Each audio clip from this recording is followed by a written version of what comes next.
បញ្ហាស្ពឹកដៃស្ពឹកជើងក្តៅក្រហាយតាមបាត់ដៃបាត់ជើងឈឺចុករយតាមសន្លាក់ពិបាកក្តាប់ពិបាកលាតឹងតាមសរសៃ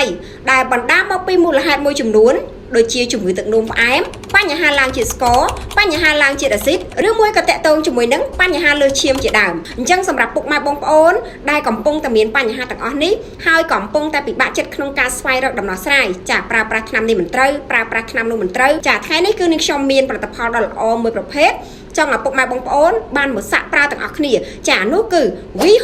We Hope ហូបហើយជាហូបហើយបាត់រាល់បញ្ហាឈឺសន្លាក់ឈឺសរសៃចុករយស្ពឹកស្រពន់ក្តៅក្រហាយបាត់ដៃបាត់ជើងអញ្ចឹងអ៊ំពូមីងចង់ជ្រាបឲ្យកាន់តែច្បាស់សូមទៅតាមដានទស្សនាជាមួយនឹងវីដេអូសាកសីផ្ទាល់ដែលគាត់បានប្រើប្រាស់កន្លងមកកាហាយខ្លាំងណាចុកជើងចុកជង្គង់ចុកផ្លូវកហងច្បែកហងមិនក៏បាត់ដែរដល់ពេលហូបថ្នាំគាត់ខ្ញុំមិនចេះថាទេមែនប៉ុន្តែយើងតមហងហូបថ្នាំគាត់ហូបបានតែ5ថ្ងៃដឹងថាបាត់ហ្មង5ថ្ងៃទេ5ថ្ងៃហើយគាត់ក៏បានណែនាំចឹងខ្ញុំតាមដានមើលខ្ញុំអរខ្លាំងហើយអស់លុយក៏ខ្ញុំអត់ច្បាយបើខ្ញុំឈឺខ្ញុំភ័យងាប់ហើយហើយខ្ញុំលួចលេបថាអត់ឲ្យកូនដឹងទេកុំឲ្យកូនណាមកដើរទិញទៅ2ទៅ2ចឹងថាលួចលេបដល់ពេលកូនដឹងគេចេញលុយឲ្យខ្ញុំវាលើសជាតិស្ករឡើងដល់500នោះហ្នឹងហើយប៉ុន្តែដល់ចាប់មកខ្ញុំហូបអាវីហូបនេះទៅខ្ញុំចុះទៅមកពិនិត្យទៅចុះនៅត្រឹម200ណាអូចុះជាតិកបាទចុះជាតិកនៅ200ដល់ពេលហើយខ្ញុំហូបអស់2ប្រអប់ទៀតខ្ញុំទៅពិនិត្យកាលពីថ្ងៃច័ន្ទដល់ហ្នឹងនៅ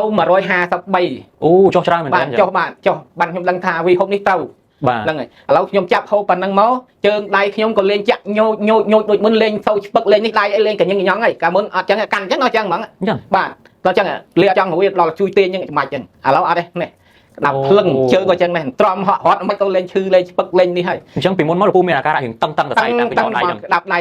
អត់រួចទេហើយតែហែនក្តាប់ចឹងជាប់ជើងក៏ចឹងហែនថាធ្វើចឹងជាប់រឹងកញ្ញឹងដូចពាក្យចាស់គេថាក្តាមកាច់ដៃក្តាមកាច់ជើងដល់អានេះអត់ទេលេបហូបថ្នាំនេះវីហូបនេះហើយទៅ